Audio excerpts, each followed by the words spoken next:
Quais são as consequências desses trabalhos informais a curto, médio e longo prazo, Silvestre?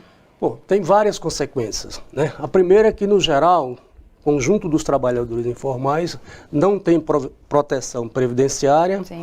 não tem proteção de convenção coletiva de trabalho e acordo coletivo de trabalho.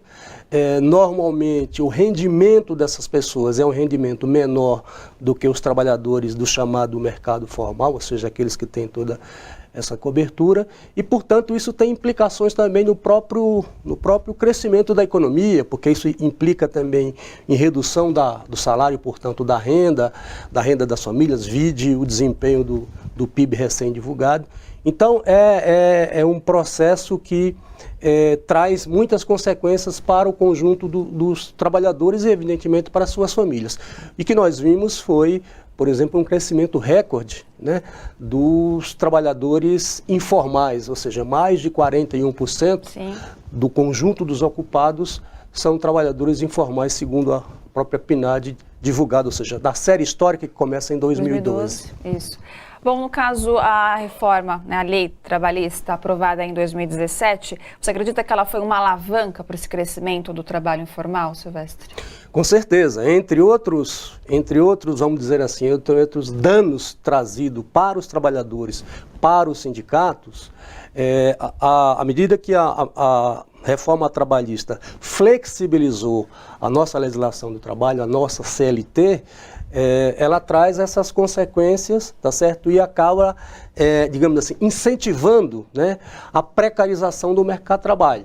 Você, obviamente, isso é um estimulador e, por outro lado, você também tem a economia crescendo de forma muito lenta, né? Então, você junta essas duas coisas, o resultado é o trabalho precário, é o trabalho intermitente, é o trabalho por tempo parcial e assim por diante, que foram estimulados, digamos assim, pela própria reforma trabalhista de 2017. Ou seja, quando a gente vê uma manchete de que o desemprego recuou, na verdade não se tem muito o que comemorar, porque a gente tem que ver o porquê desse recuo. Nesse caso, a gente vê que foi por causa do aumento da informalidade. Por exemplo, considerando os dados anualizados, encerrados agora, divulgado agora pela PNAD, nos últimos 12 meses, 75% do emprego gerado, cerca de 2.200.000 ocupações, 75% desse emprego foi emprego informal, né, dentro da informalidade, enfim, tanto aqueles trabalhadores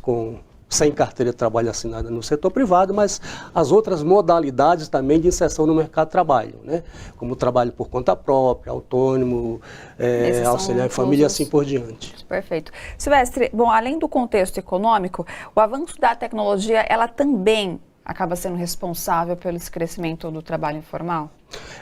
A tecnologia, ela tem rebatimento, ela tem impacto. Vamos pegar como exemplo o que a gente está assistindo no Brasil hoje, no mercado de trabalho brasileiro, os trabalhadores dos chamados aplicativos, sim, né? Seja o de transporte, enfim, os aplicativos de uma maneira geral. Estima-se que você tem mais de 4 milhões de trabalhadores no Brasil nessas condições.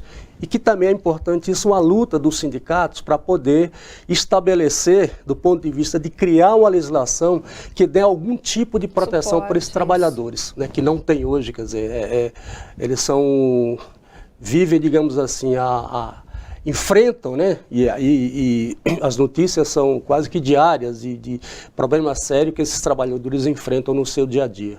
Silvestre, após um resultado negativo nos primeiros 3 meses do ano, o PIB, que é o Produto Interno Bruto, apresentou uma leve alta aí de 0,4% no segundo semestre deste ano. A gente pode dizer que isso significa uma saída definitiva de uma recessão? A gente chegou a estar numa recessão? Olha, do ponto de vista técnico, o que se considera é que a economia entra em recessão quando você tem, pelo menos, no mínimo 2 trimestres de negativos, né, desempenho negativos. Eu acho que a gente teve... Está muito próximo da recessão, e esse crescimento de 0,4 agora para o último trimestre divulgado pelo IBGE, comparativamente ao trimestre anterior, não diria que traga algum ânimo. Tá. Né? Não acho que a economia vai crescer, não dá para ter expectativa em relação a isso. Né? Tá. Então, acho que não deve crescer, né? Veja, e o grave de tudo isso é que para a economia crescer, por exemplo, o que está sendo projetado, que é em torno entre 0,5% e 0,8%, você tem que crescer pelo menos mais 1% nos 2 próximos trimestres, para no acumulado do ano comparativo, o mesmo período do ano anterior, né? Dar o crescimento que está sendo projetado. Ou seja, a economia continua, no mínimo, andando em marcha lenta. Perfeito. Silvestre, obrigada, viu, mais uma vez pela sua participação aqui no seu jornal, pelas explicações.